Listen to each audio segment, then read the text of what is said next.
Okay, so we're starting this off. This is episode one of the movie Police, and I'm going to be talking about Venom Let There Be Carnage. Let's begin. So, this is the sequel to the 2018 movie Venom, which was pretty much a reboot. Not, maybe not, but it's basically just a reboot for Sony for the disastrous Venom from 2007, Spider Man 3, which, controversial opinion, I really didn't mind Topher Grace being Eddie Brock. It was kind of, different not having Eddie Brock be this big musclehead. He was just basically a weenier version of Peter Parker for that universe, and I thought that was okay. Venom is actually my favorite character from Marvel, from superheroes in general. I love Venom. I don't really like superheroes though anymore. Like, I'm kind of done with the superhero movies. But I had fun watching, this movie, even though I don't think it was the best, and I'm gonna kind of go over that a little bit. So the movie takes place in San Francisco, of course, and the movie starts off in 1996 with Cletus Cassidy, who's played by Woody Harrelson. He basically falls in love with Shriek. If you don't know who Shriek is, she is a mutant, and it's just, she's kind of like the only human being in this movie that doesn't have a symbiote. I'm sorry, she's like the only person in the movie that has superpowers without having a symbiote. So basically, she's a mutant. And I like how they just kind of included her, but didn't really specify why she has powers or where the powers came from. She just has them. So, it is what it is. We have a detective cop guy in the movie named Mulligan. If you don't know who that is Toxin.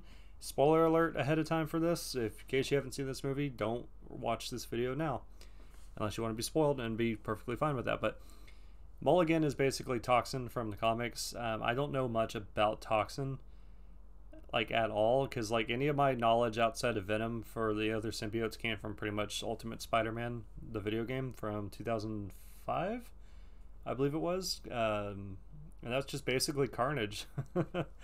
Who just, funny enough, happens to be the villain of the movie. So we have Carnage, and it's, he does do a lot of carnage. So anyways, like, Cletus Cassidy's whole thing is like, I've got to escape jail and go find Shriek so we can hurry up and get married, because they've been separated. And my thing with the movie is, if you would have just took Shriek out of the movie, I feel like the movie would have been probably 3 times better, which sucks because the actress, I don't know her name, but she was in 28 Days Later, and I loved her in that movie, and I thought she was very, very pretty. Just, like I said, just remove her from the entire story, and then it just focus on Cletus Cassidy, because he didn't really get to do too much. He's supposed to be a serial killer, but he didn't really kill anybody in the movie. That was all carnage. So I didn't really feel like it was like, oh no, he's a threat. He was just more of like Woody Harrelson that becomes a CGI roided out rage monster. Like, that's pretty much what it was. So yeah, we got Tom Hardy playing, Venom, and it's kind of funny. Every time you see Tom Hardy, they make him look like he's way bigger than he really is. Because if you don't know, Tom Hardy's like 5'3" or something like that, or 5'7". He's a really short man. And I know whenever they did, when he was playing Bane back in like 2011, damn, that's 10 years ago. But he was playing Bane for The Dark Knight Rises. They give him like platform shoes or whatever to make him taller than Christian Bale, who also isn't very tall, if I remember correctly. But it was just kind of funny seeing him in this movie because, like, Tom Hardy's not that big of a guy, but they made him look much, much larger than like any other character in the movie, which is funny. So Cletus Cassidy basically breaks out of jail. He goes and saves his girlfriend from like some kind of Magneto box from X-Men 2. And I don't know how he figured out where she was, but he did. Maybe they explained it. I guess I wasn't paying attention for that, so oops. I don't even know, dude. I really don't know how he found her, but he did.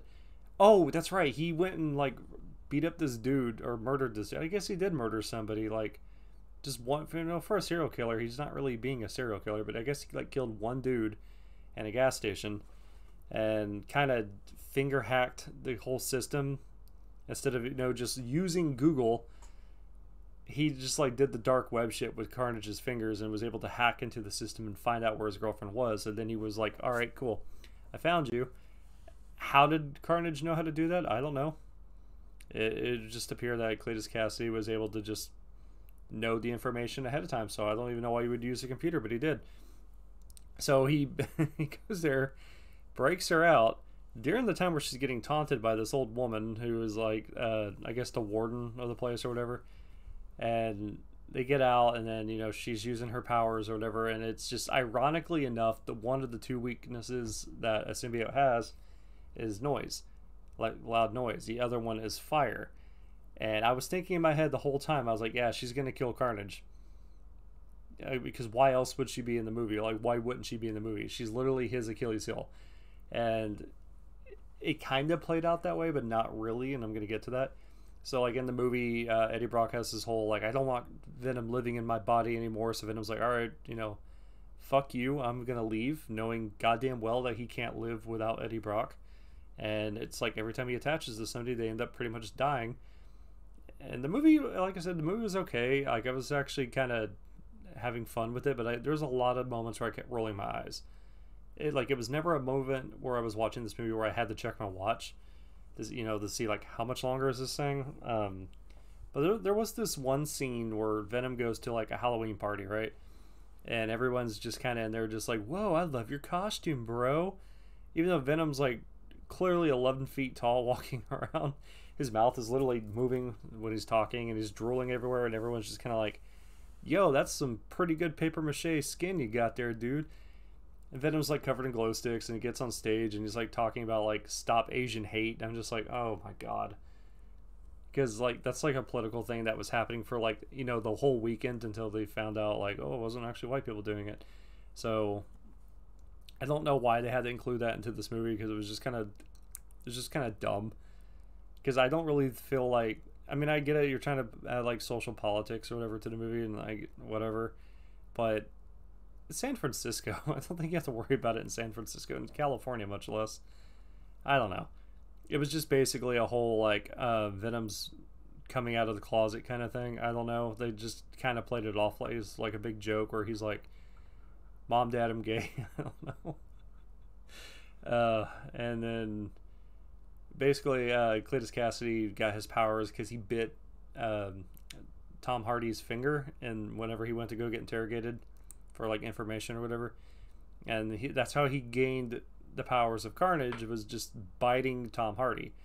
So I'm over here thinking like, oh man, what if a dog bit you? Like, what if a mosquito bites you? Like, if it's Cletus Cassidy can bite you and gain the powers of a symbiote, what about like every parasite in the world? Like, I'm thinking about shit like that.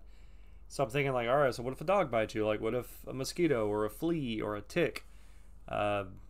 What if a horsefly? What if a wasp stings you? Like, now I'm just kind of like, oh my god, you're kind of a problem, man. You should probably never associate with people ever again. But so him and him and Venom get into a fight, and then, you know, they kind of break up for like a little bit, and, you know, Venom's gone, and Eddie Brock's just kind of like, wow, I'm getting my life back together, and he's slowly starting to or whatever, but is like, the love of his life isn't going to want to be with him anymore because she's going to get married. And she very clearly did that whole like, I regret taking this ring moment, please talk me out of it, because like, why the hell would you go back to... All I could think of in this movie, whenever she was like inviting Eddie Brock to dinner to like pretty much announce her engagement to, you know, her ex-boyfriend, her ex-lover, it's one of two things. Like, one, it's either like she's looking for a rebound, or like, talk me out of getting married so I can come back and crawl back to you, or two, that's what you get. Like, it was just one of those two, and I can't imagine myself ever doing something like that to an ex-girlfriend. Or if an ex-girlfriend ever invited me to dinner and showed me her ring, I'd probably throw it into a fish aquarium with the lobsters, like in the first movie. But that's just me. So it all boils down in the movie where like Carnage and Shriek basically like kidnap Eddie Brock's ex-girlfriend and Mulligan, who is going to be Toxin. And they take him to the cathedral, which I feel like was a note to Spider-Man 3, because that's basically where Venom was born, was at a cathedral, whenever Eddie Brock went to go find religion.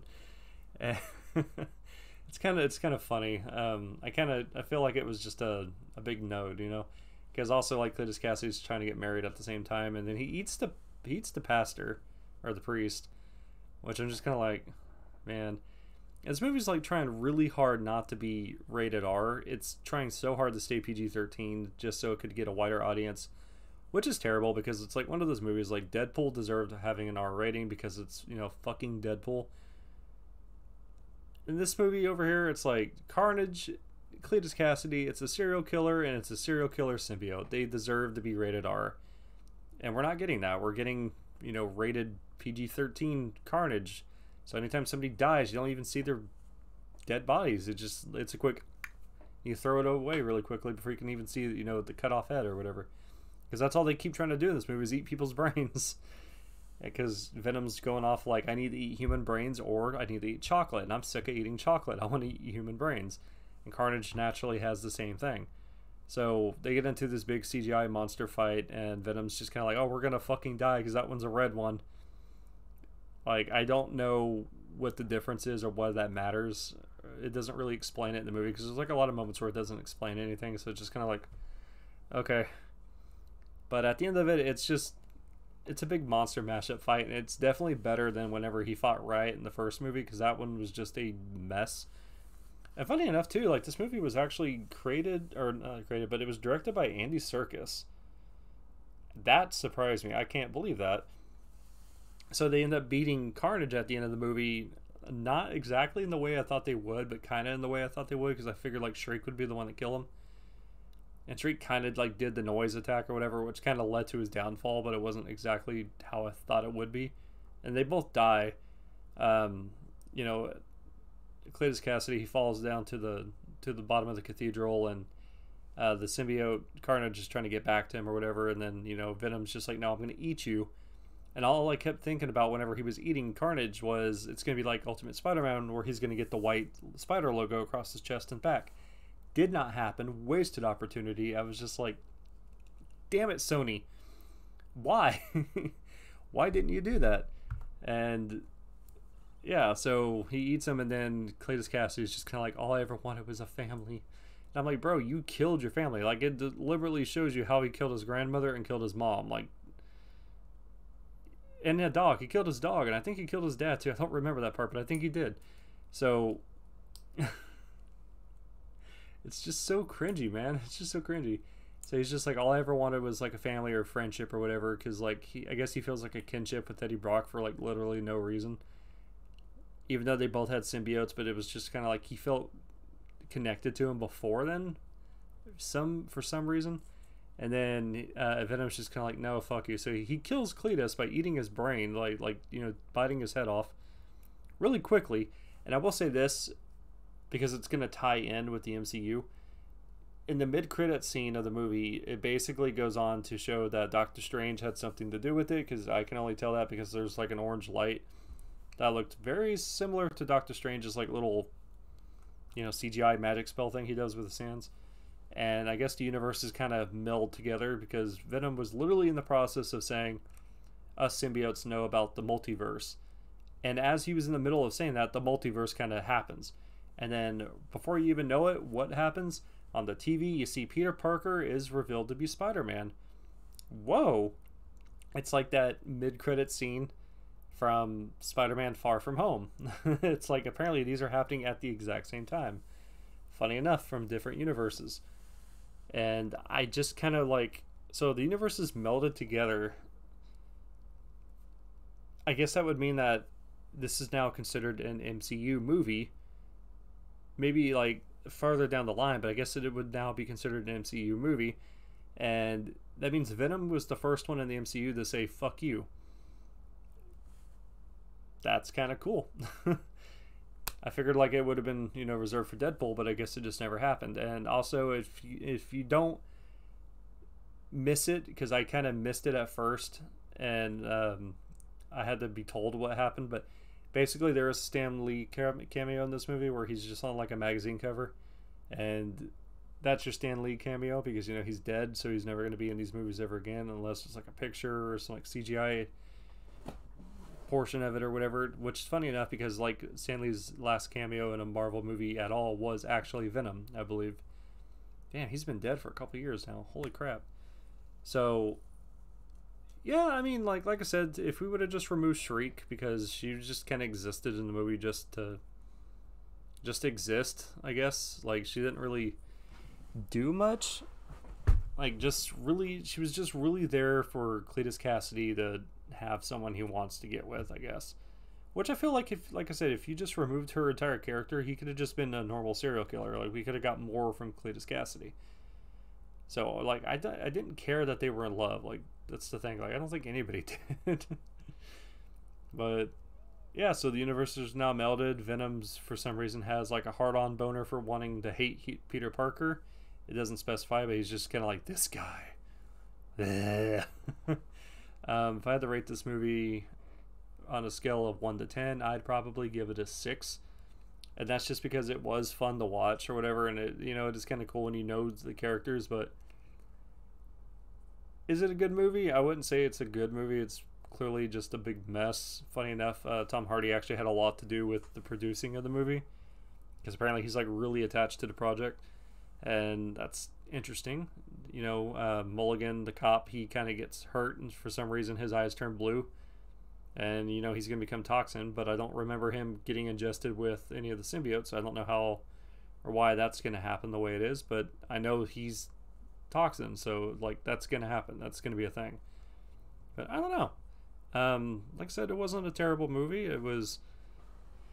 I don't think it was funny, but everyone else in the theater thought it was hilarious. I don't know. My humor for like these movies are just kind of like, these movies are just basically, they just want to have a laugh track, and that's what they're desperately needing. So it's like you can watch these movies in a theater and you're probably going to laugh because other people are laughing, but if you watch them at home, you probably won't laugh. Like that's just going to come down to it. You'll be laying in bed or sitting on the couch watching this movie and you probably won't chuckle. It's just kind of awkward that way, you know? But yeah, I give it probably a 6 out of 10. If you're a fan of Spider-Man without Spider-Man, if you're a fan of Venom like I am, or if you're just a die-hard Carnage fan, you'll probably get what you want in one of those categories. Like I said, Carnage does do a lot of carnage whenever he is on screen, but he's not on screen for very long, so it is what it is. But anyways, that's my review for Venom, Let There Be Carnage. Hopefully you enjoyed this. Maybe next time whenever I get back into doing like an episode 2 or something, I can actually make these a little bit better. I'm still trying to figure out how to do this. So yeah, movie please.